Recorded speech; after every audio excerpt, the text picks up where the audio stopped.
Hello dear student right. तो अभी हम लोग ईवीएस का नेक्स्ट मॉड्यूल पढ़ रहे हैं, unit 2 agriculture and industrial development. Right, बहुत इंपॉर्टेंट मॉड्यूल है, बहुत बड़ा चैप्टर है, तो इसमें को अभी हम लोग शॉर्ट में पढ़ते हैं, तो टाइम वेस्ट किए बिना और स्टार्ट कर देता। राइट, तो मोबाइल सीधा कर देता। हाँ राइट, आ जाओ। तो सबसे पहला क्वेश्चन क्या आ सकता है, कॉजेज ऑफ हंगर या फिर food security, mail nutrition. Okay, तो ये तीनों भी टॉपिक है ना, तो एक ही आंसर लिखना है। राइट, तो हंगर क्या होता है, भूखा, in which a person for a sustain period unable to eat sufficient food, मतलब उसके पास खाना नहीं रहता खाने के लिए। राइट, और मेल न्यूट्रिशन मतलब होता है खाना खा रहा है पर खाने में ताकत नहीं मिल रहा है, न्यूट्रिशन नहीं मिल रहा है। ओके, और फूड सिक्योरिटी क्या होती है, availability of food for one's access to it, मतलब एक जरिया रहेगा जो लोगों को खाना पहुंचाता है, जहाँ खाना नहीं है वह खाने का अरेंजमेंट करता है। राइट, तो ये तीन कॉन्सेप्ट हो गए। अपना क्वेश्चन क्या आएगा, कॉजेज ऑफ हंगर और माल न्यूट्रिशन, तो लोगों को खाना क्यों नहीं मिल रहा है, ये हम लोग को इंडिया के नहीं पूरा वर्ल्ड वाइड सोचने का। राइट, वर्ल्ड वाइड एकदम सिंपल एग्जांपल देता हूँ। अभी रशिया और यूक्रेन का वॉर चल रहा है। राइट, रशिया स्ट्रांग कंट्री है, बड़ी कंट्री है, यूक्रेन छोटी है। अब जो दोनों में वॉर चल रहा है, युद्ध चल रहा है, तो ऐसे लगता है तुमको यूक्रेन में अच्छा खासा खेती होता रहेगा, एग्रीकल्चर होता रहेगा, सब सही है, उधर खाना मिलता रहेगा, नहीं। तो अभी यूक्रेन में ये पीरियड चलता रहेगा, कॉजेज ऑफ हंगर चलता रहेगा। राइट, तो मेन रीज़न क्या है, एक तो वर्ल्ड पॉपुलेशन बढ़ रहा है, क्लाइमेट चेंज हो रहा है, पॉलिटिकल अनरेस्ट मतलब होता है अलग अलग कंट्री के मिनिस्टर्स लोग, पॉलिटिकल मतलब लड़ाई होना। राइट, मिनिस्टर्स लोग, अलग अलग कंट्री के राजा लोग, राजा तो नहीं अभी इस ज़माने में, पॉलिटिकल अनरेस्ट का मतलब होता है कि मिनिस्टर्स चेंज होना, अब इलेक्ट होना, environment problem lead to world food problem, ये प्रॉब्लम के कारण पूरी दुनिया में वर्ल्ड का फूड प्रॉब्लम चालू हो गया। ईच प्रॉब्लम इज इंटरकनेक्टेड, एक चीज़ के कारण सब कनेक्ट होता है। राइट, तो हंगर के कारण क्या हो रहा है, गरीबी, मतलब इंसान गरीब है तभी तो खा नहीं पा रहा है। मोस्टली अफ्रीकन कंट्री ज़्यादा गरीब है, इतना गरीब है ना कि इनके पास इतना अमाउंट भी नहीं रहता कि कुछ खरीद सके। राइट, तो गरीबी के कारण क्या होता है, खाना मिलता नहीं है। Poverty is the main cause of hunger. Rich and poor country like largest group of people in extreme poverty are small farmers, they do not have land to grow enough food, तो इसके कारण उनको खाना पानी मिल नहीं पा रहा है, गरीबी के कारण।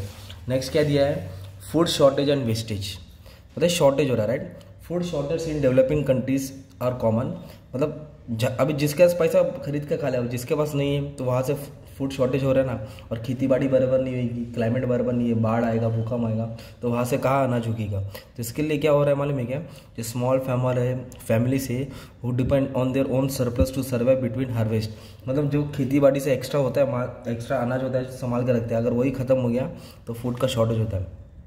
Poor infrastructure, road, railway, poor infrastructure के कारण भी हंगर होता है, जैसे कि टू ट्रांसपोर्ट फूड, अगर रोड रेलवे स्ट्रक्चर बराबर नहीं है तो फूड बराबर ट्रांसपोर्ट नहीं हो पाएगा।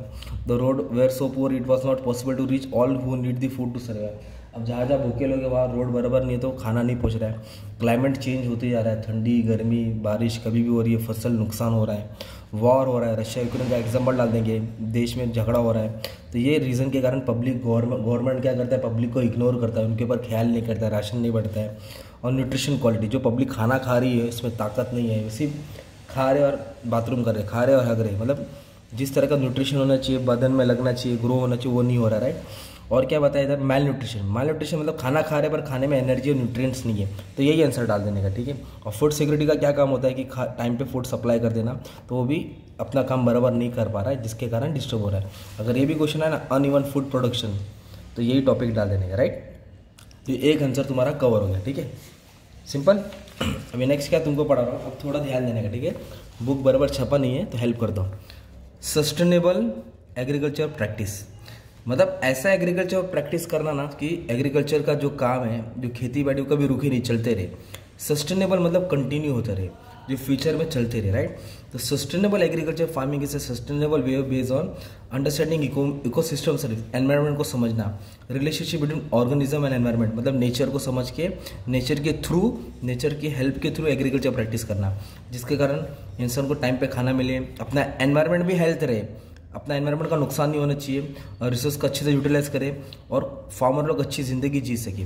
तो सस्टेनेबल एग्रीकल्चर प्रैक्टिस करने के लिए क्या करना चाहिए, ऑर्गेनिक फार्मिंग करना चाहिए, मतलब केमिकल पेस्टिसाइड्स का कम इस्तेमाल करना चाहिए, खाद का इस्तेमाल करना चाहिए, कंपोस्टिंग, मैन्योर, ग्रीन मैन्योर, इस तरह क्या होगा, बायोलॉजिकल पेस्ट कंट्रोल यूज़ करना चाहिए, जिसके कारण जो सॉइल है उसको ताकत मिलेगा, प्रोडक्टिविटी मिलेगा और अनाज अच्छे से ग्रो होगा। This is called organic farming. और क्रॉप रोटेशन मतलब ना, जैसे चावल की खेती तो हर बार चावल ही नहीं उगाना चाहिए, चावल गेहूँ दाल अलग अलग क्रॉप को रोटेशन करो ना, चेंज करते हो। आप लोग एक ही खाना खाते हैं डेली? नहीं, अलग अलग टाइम पे अलग अलग, मतलब वैसी ज़मीन है, सॉइल है, तो एक ही क्रॉप उगाने से क्या होता है, फर्टिलिटी थोड़ी लो हो जाती है, तो इसके लिए चेंज करना चाहिए, राइट। वो बताया सॉइल एनरिचमेंट। एनरिचमेंट का मतलब होता है अंदरूनी ताकत। तो जितनी मिट्टी में ताकत रहेगा उतना अनाज अच्छा ग्रो होएगा, फसल इतनी अच्छी से ग्रो होगी। Healthy soil is full of life simple which can often be killed by the overuse pesticides.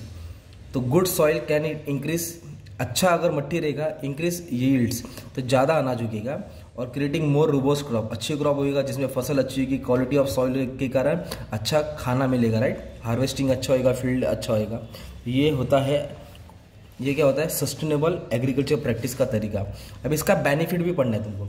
अगर हम लोग ऐसे एग्रीकल्चर प्रैक्टिस करेंगे तो इससे हमको क्या फ़ायदा होगा मालूम है? अपना एनवायरनमेंट अच्छा रहेगा, स्ट्रांग रहेगा, डिस्टर्ब नहीं होगा, लोगों की हेल्थ भी स्ट्रांग रहेगी, पॉल्यूशन कम हो जाएगा, और बायोडाइवर्सिटी रहेगा, मतलब प्लांट्स एनिमल में कोई डिस्टर्बेंस नहीं होगा, फूड चेन अच्छा रहेगा, राइट। सॉइल की ताकत रहेगी, और एक इस तरह फार्मर्स को फ़ायदा होता रहेगा, राइट। फार्मर्स को क्या रहेगा, बेनिफिट रहेगा, उनको कोई नुकसान नहीं होगा, और अपना एनवायरनमेंट चंगा रहेगा, ठीक रहेगा, राइट। अपना एनवायरनमेंट क्या रहेगा, अच्छा रहेगा।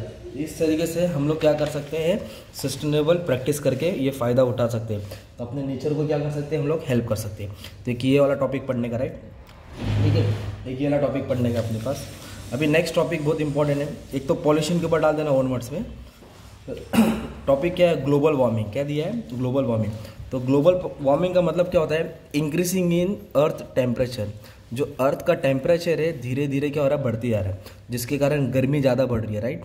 अब देख सकते हैं अभी मुंबई में भी, जैसे जून में बारिश आ जाता है 7, 8, 10 जून तक, पर बारिश भी 25 जून के बाद ही आया है। मतलब क्या हो रहा है, मतलब 20 जून के बाद ही है। मतलब अर्थ का टेम्परेचर बढ़ती जा रहा है। क्यों बढ़ती जा रहा है, मतलब इसका रीज़न क्या है? एक तो जो क्लाइमेट चेंज हो रहा है, और जो एंटार्क्टिका कॉन्टिनेंट है जहाँ पूरा बहुत सारे बर्फ़ है, वो बर्फ़ पिघल रहे, राइट। तो बर्फ़ पिघल रहे तो वाटर सी लेवल बढ़ रहा है, सी लेवल बढ़ने के कारण क्लाइमेट चेंज हो गया। फिर बहुत सारे एनिमल क्या हो गए, एक्सटिंक्ट हो गए। एक्सटिंक्ट का मतलब ख़त्म हो गए। तो ये हम लोग को फ्यूचर वर्ल्ड में प्रॉब्लम देने वाला है। आने वाले 100 साल में ग्लोबल वार्मिंग बहुत दिक्कत करेगा, जो सूरज की रोशनी और तेज़ हो जाएगी। तो ये सब ग्लोबल वार्मिंग है, राइट। तो ग्लोबल वार्मिंग के कारण क्या हो रहा है, टेम्परेचर बढ़ रहा है, राइट, जिसके कारण सनलाइट ज़्यादा ऑब्जर्व हो रहा है अर्थ में, क्लाइमेट चेंज हो गया, सी लेवल बढ़ रहा है ना, वाटर लेवल बढ़ रहा है। मतलब एक ऐसा टाइम आ जाएगा जो अपना गेटवे ऑफ इंडिया है मुंबई का, वो हम लोग को दूर से ही देखना पड़ेगा, उसके ऊपर पानी आ जाएगा। मतलब वाटर सी लेवल बढ़ रहा है आने वाले 50-100 साल में, राइट। तो और क्या प्रॉब्लम क्रिएट है, वाटर बैलेंस, मतलब जो सी लेवल का बैलेंस है वो डिस्टर्ब हो गया, राइट। और इंसान के ऊपर अलग अलग तरीके की बीमारी हो रही है, किसके कारण, ग्लोबल वार्मिंग के कारण। तो ये इसके इम्पैक्ट है, किसके, ग्लोबल वार्मिंग के। अगर एग्जाम में ये वाला क्वेश्चन आ गया, ओजोन डिप्लीशन।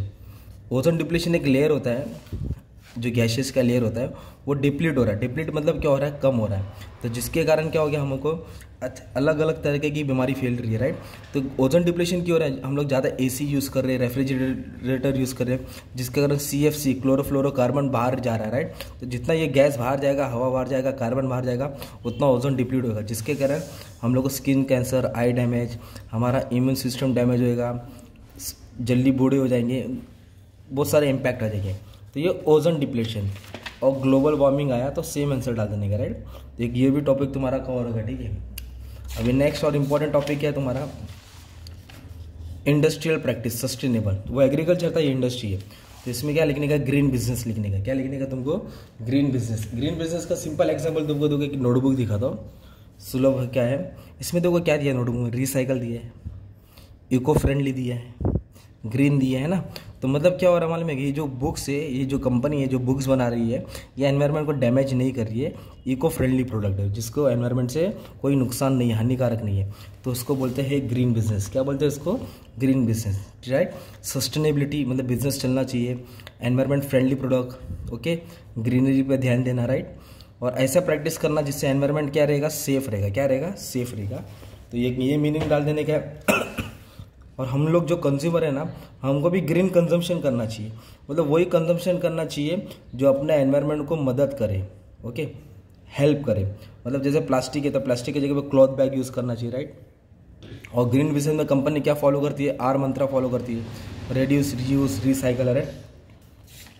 तो ये सब करने से कंपनी को क्या फ़ायदा होगा। अगर एक टॉपिक आया CSR, ये बिजनेस कम्युनिकेशन में भी पढ़े, कॉर्पोरेट सोशल रिस्पॉन्सिबिलिटी, मतलब जब कंपनी अपना प्रॉफिट कमाती है, सपोज कोई कंपनी 1000 करोड़ प्रॉफिट कमाती है, राइट, रिलायंस, टाटा, इनका टर्नओवर इतना होता है, तो उन लोग 2 करोड़ क्या करते हैं, दान करते हैं, डोनेशन करते हैं, सोसाइटी के लिए हेल्प करते हैं, एनवायरनमेंट के लिए हेल्प करते हैं, राइट, तो उसको CSR बोलते हैं ना। तो ऐसा करने से कंपनी को क्या फ़ायदा होगा मालूम है क्या, कंपनी का इमेज बढ़ेगा, बहुत सारे अट्रैक्शन, मतलब कस्टमर अट्रैक्ट होंगे, एम्प्लॉयज़ वही कंपनी में जॉब करेंगे, रिटेन रहेंगे, जॉब नहीं छोड़ के जाएंगे, फिर बहुत सारे इन्वेस्टर लोग इन्वेस्ट करेंगे पैसा, राइट, और अच्छी पब्लिसिटी होगी, वर्ड अच्छा माउथ पब्लिसिटी होगी, कंपनी दान करती है, एनवायरनमेंट का ख्याल करती है, सोसाइटी में सबकी मदद करती है, पॉजिटिव, मतलब एक पॉजिटिव बात निकलेगी ना, तो इसको CSR बोलते हैं। क्या बोलते हैं, CSR, मतलब कंपनी का कुछ हिस्से का प्रॉफिट एनवायरनमेंट और सोसाइटी के ऊपर खर्चा करना, राइट। तो अब एग्जाम में क्या क्वेश्चन आएगा, तो कैसे क्या लिखने का, अगर CSR आया तो क्या कर लेंगे, तो सोशल, इकोनॉमिकल और बिजनेस, इस सब चीज़ की पर ध्यान देती है ना CSR। अगर ग्रीन बिजनेस आया या ग्रीन कंजम्पशन आया या CSR आया, यही सब आंसर को तुमको ज्वाइन करके डाल देने का। तो ये 4th मॉड्यूल का तुम्हारा टॉपिक था, राइट। तो एक CSR, इंडस्ट्रियल ग्रीन बिजनेस एक आंसर पड़े, ग्लोबल वार्मिंग और ओजोन डिप्लीशन, फिर एग्रीकल्चर प्रैक्टिस सस्टेनेबल पढ़ने का तुमको बेनिफिट्स के साथ, और हंगर क्यों बढ़ रहा है, हंगर और फूड सिक्योरिटी, तो इतना पढ़ लेंगे तुम्हारा ये वाला मॉड्यूल अच्छे से हो जाएगा। एक आंसर भी स्किप कर सकते हो तुम लोग, ठीक है, तो सेकंड मॉड्यूल तुम्हारा कवर हो जाएगा, ठीक है। बाकी के भी आंसर प्लेलिस्ट में ऐड कर दिया, चेक कर लेना, ठीक है। Thank you.